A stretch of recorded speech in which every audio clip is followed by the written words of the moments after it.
in silence, observing in silence. We are not fixating on anything. And that's when we become free from this thinking mind, which runs into the past or future. So we never actually live in the present, Vartaman. Constantly running after the past or constantly worrying and planning about the future. Never really lived now in the present moment.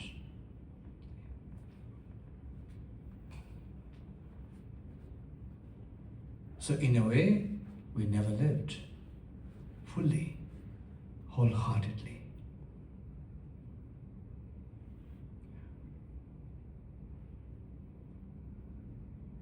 If we could not embrace today wholeheartedly, we could not actually plan tomorrow. Tomorrow is only an extension of your today. But we love to think, plan tomorrow. Tomorrow is going to be a better day. Kal acha din. बीते हुए कल, भविष्य के कल.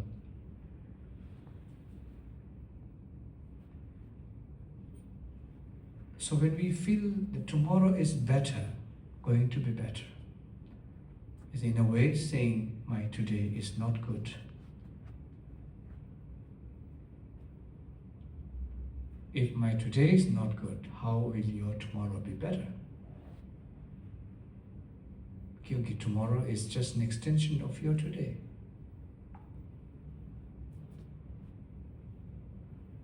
But the reality is that we are trying to avoid today, facing today, wholeheartedly today. Because to face and embrace today, we have to be here in the present moment. So it's easy to skip that by running into the yesterday and tomorrow.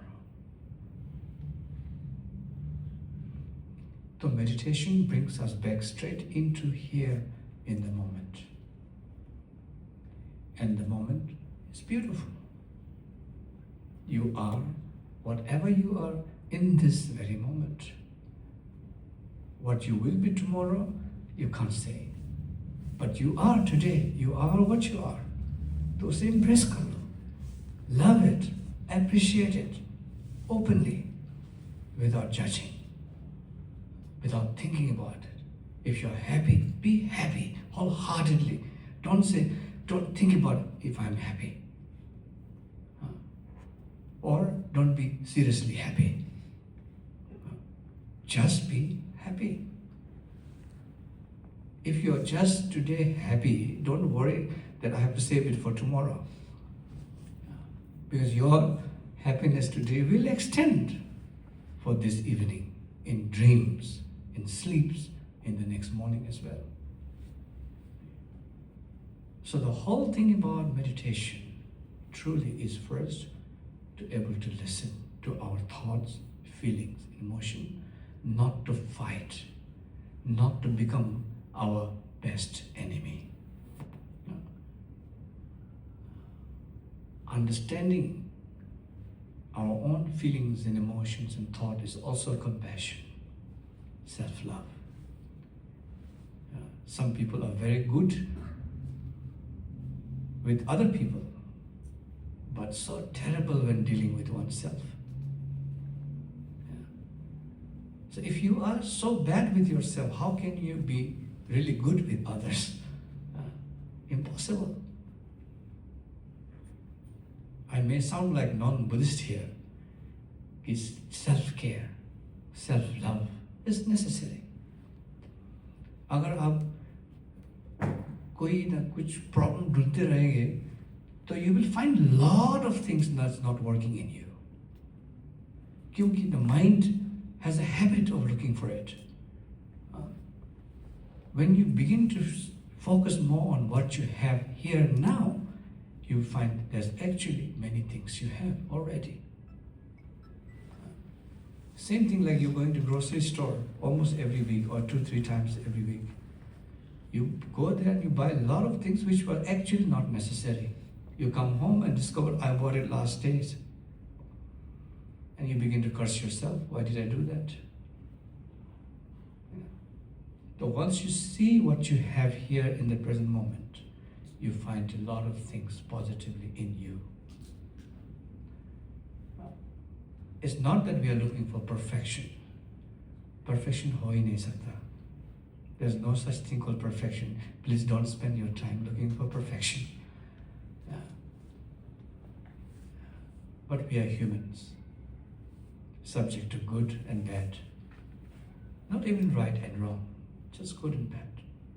This is beautiful about human being. Yeah. So, without going much on the theory, I would like to guide you through some basic meditation here.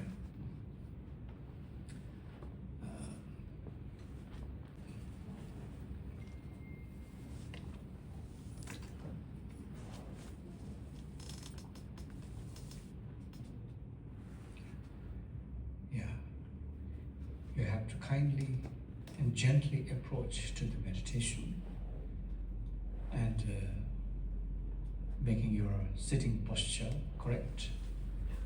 First thing is to really feel the ground solidly. If you're sitting on a chair, your buttocks firmly seated on the cushion. Gently feel the touch sensation that you're sitting. And with that, you can have the back straight up, which aligns the back bones. And with that, your shoulder falls into place properly, which is wide and open.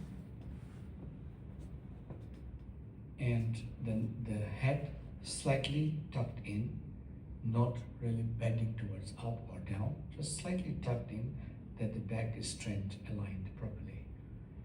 And this sitting posture is actually very elegant, very beautiful position.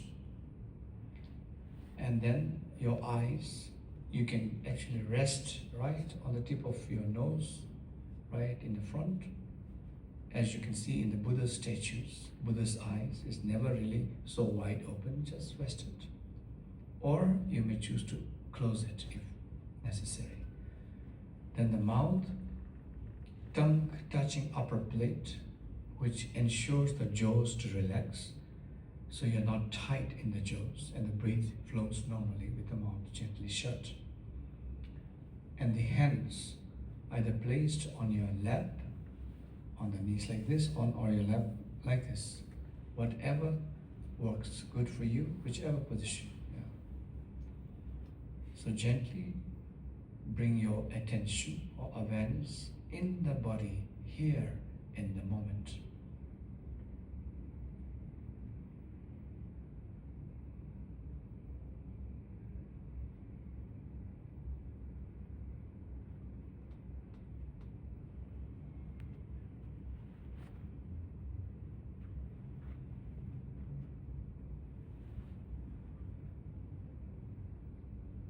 Gently now bring your attention or awareness to the breathing. As you breathe in fully, gently, breathe in awareness in the whole of the body, in the sitting posture, here in the moment.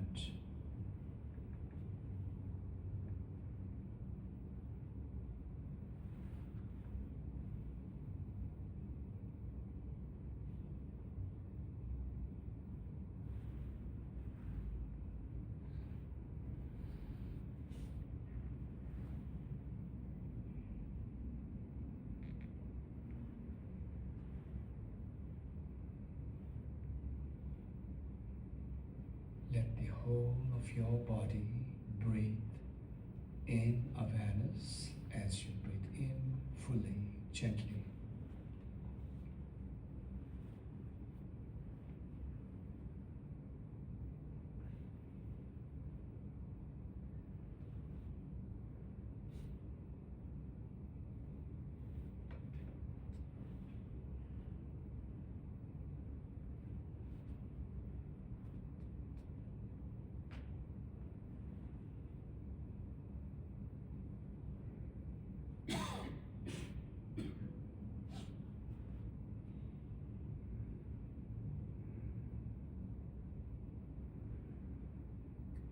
is bringing mind home, bringing mind in the body.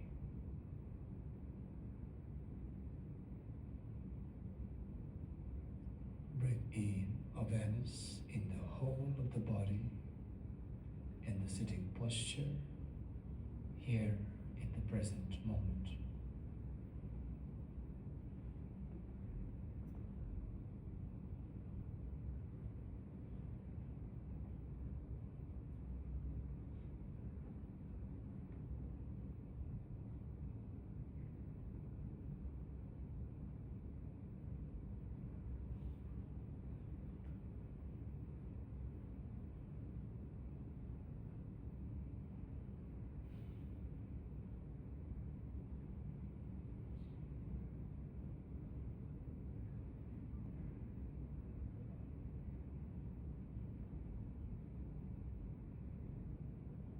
Not thinking about it, not judging,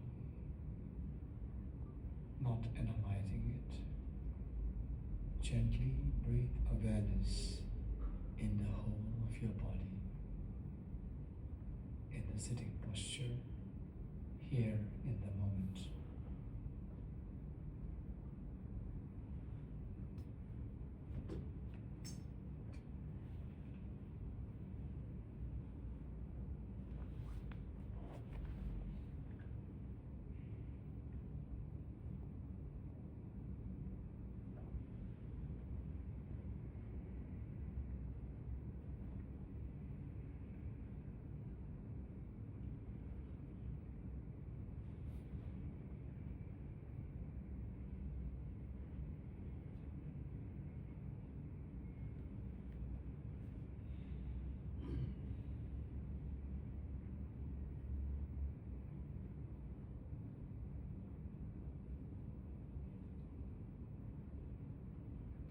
And now gently bring your attention or awareness to the breathing.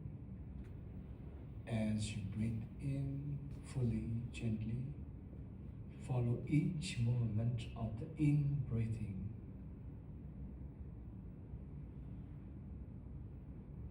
till you feel the sensation of your stomach slightly rising. Then breathe out fully, gently. Follow each movement of the out breathing till you feel the sensation of the stomach slightly falling.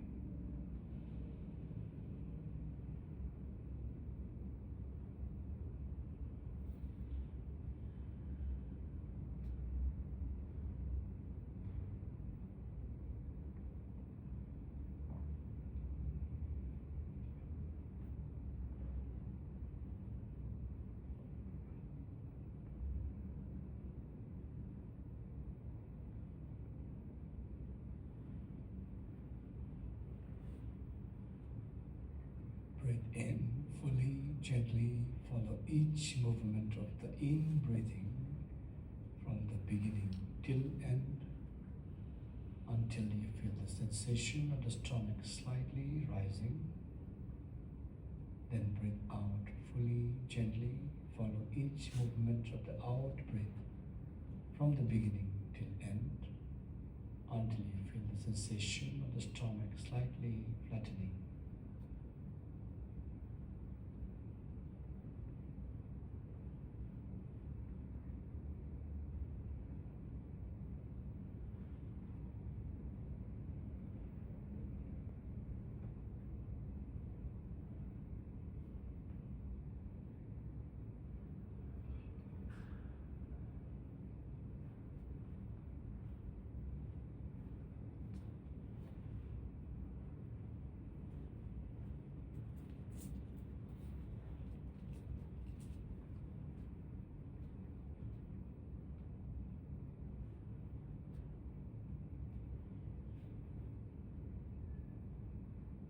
You will notice the pair each time you breathe in, breathing in, and the awareness of breathing in, breathing out, and the awareness of breathing out.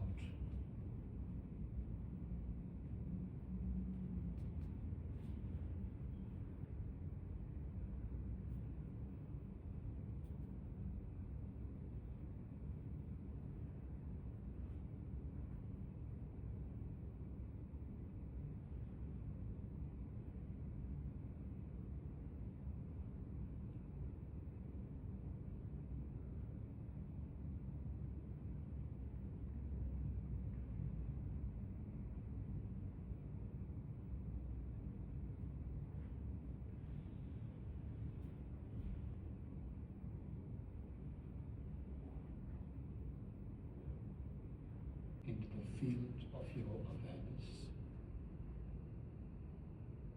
Gently notice wholeheartedly without thinking about it.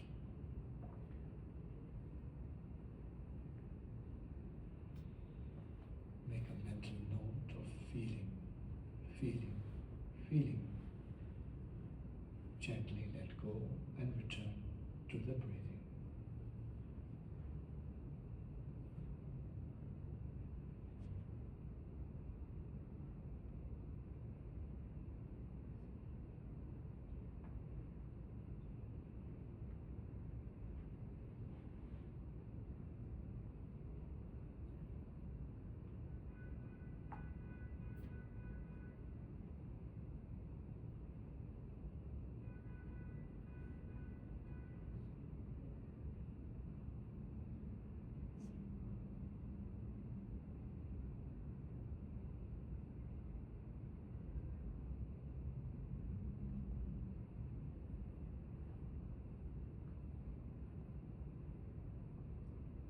Breathe in fully, gently.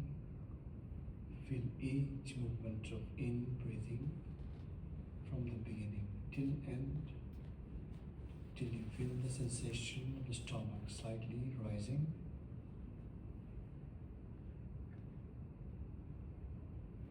Breathe out fully, gently.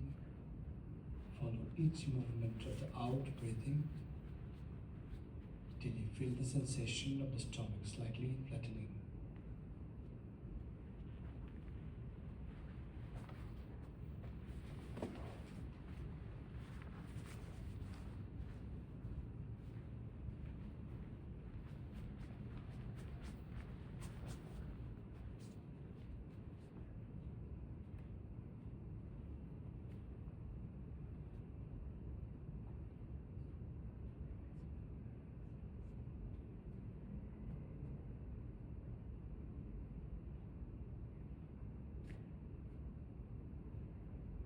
Breathing in and the awareness of breathing in. Breathing out and the awareness of breathing out.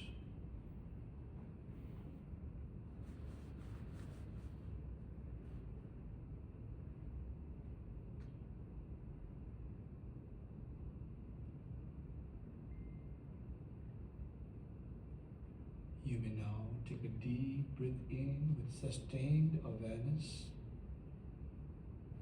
and then when you breathe out, just let go.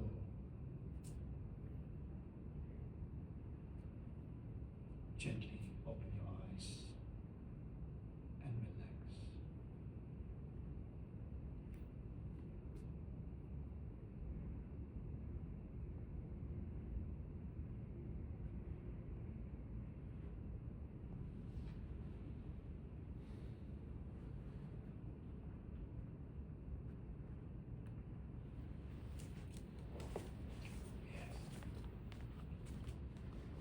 That was a short session of meditation.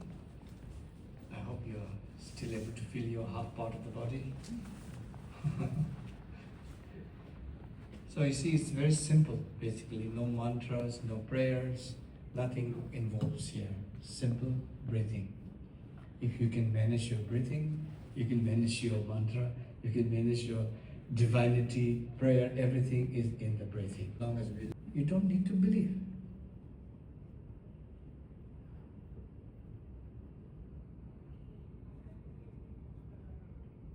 Thank you.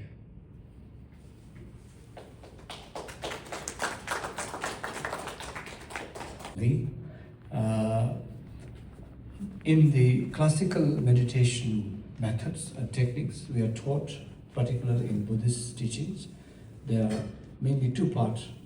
One is shamatha, other one is vipassana. So what it does is that first bringing the mind to a calm state, abiding in calmness. Because our mind is constantly so busy and agitated. It's like the water that is stirred constantly. If you continuously stir, the water is always murky, moving all the time, never clear. So when we stop stirring, the water begins to settle. As it begins to settle, it becomes calm.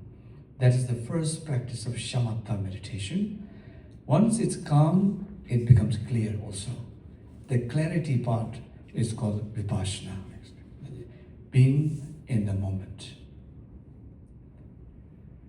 To who you are, it's okay. The only thing is that you begin not to be influenced by the mind anymore. That's the only difference. Not that the mind has gone somewhere.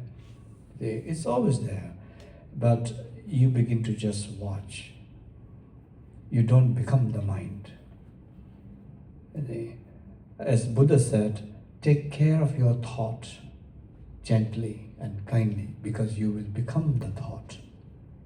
In the same way, when we have anger, for example, I am not in a tremendous anger. Everybody has that anger, of course. So we react in such a way that we become the anger. And when we bring the mindfulness to the anger, what happens is that it creates a space.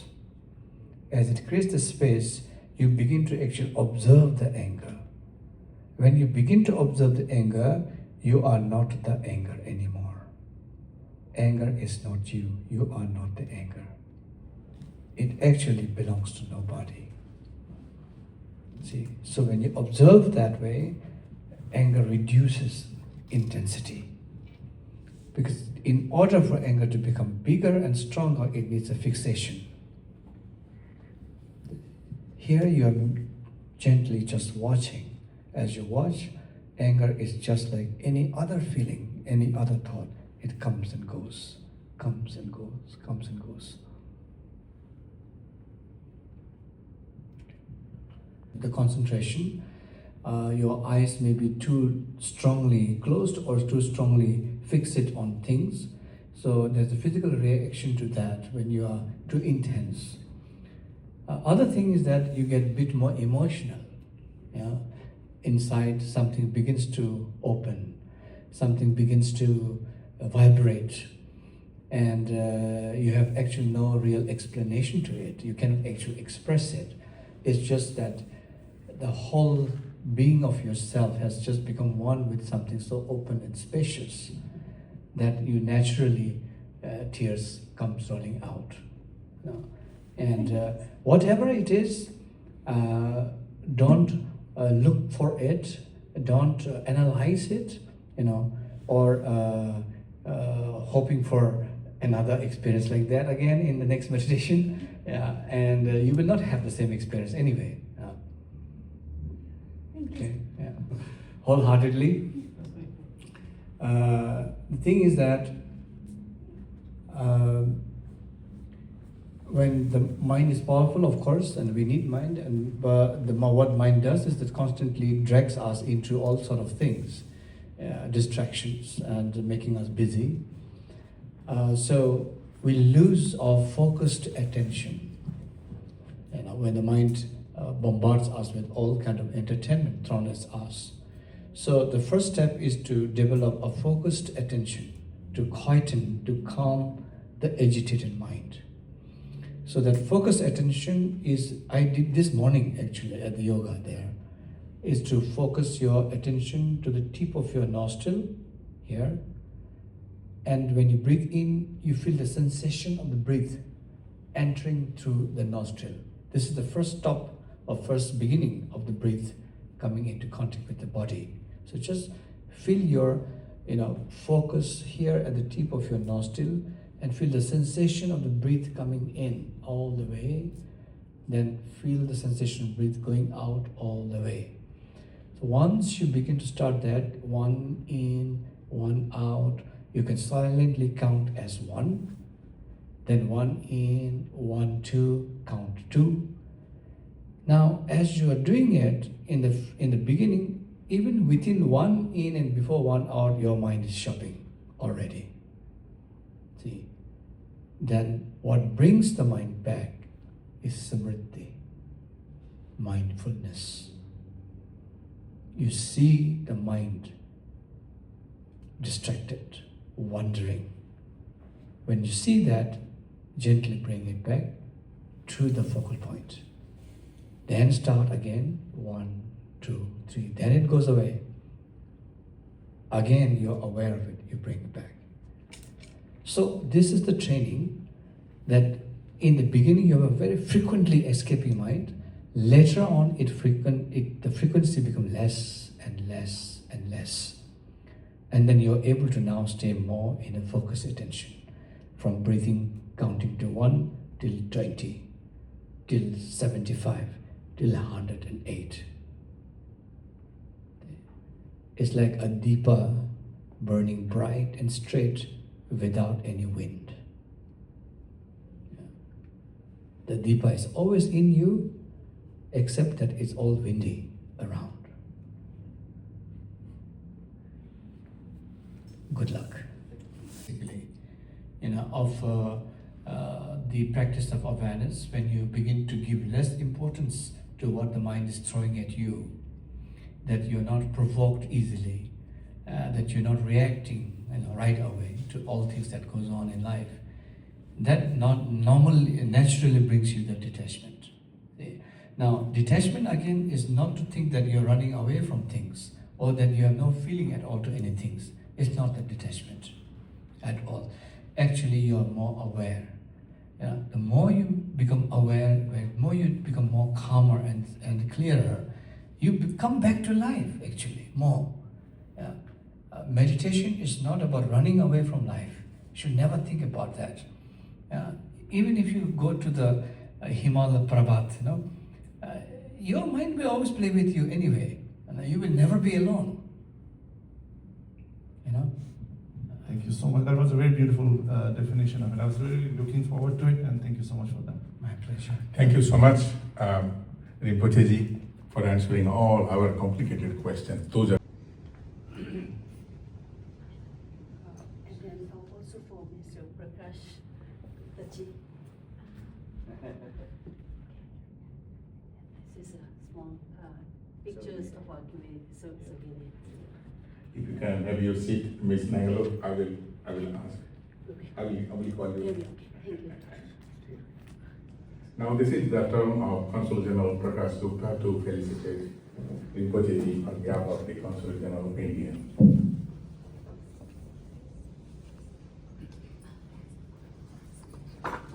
And Tashitile. Tashitile is the same meaning as Namaste but in Tibetan.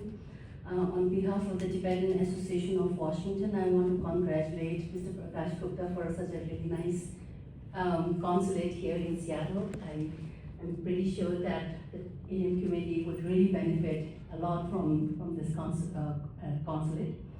I want to thank all of you, and it was very inspiring to listen to Rinpoche in very easy to understand nuggets of Dharma teaching. And I also want to mention that Rinpoche has been a great leader in the Tibetan community by his social philanthropic, by making Tibetans, as you know, Tibetans have lived in India for a very long time as refugees, and we had gotten a lot of foreign help from different countries, but Rinpoche is paving the path for Orissa, where one of our settlement is, in being self-sufficient. And he has, as Mr. Dash mentioned, a lot of different projects as well. India has been, India, as Rinpoche knows, and a lot of the Rinpoches have mentioned, especially his holiness, India is like a guru for us.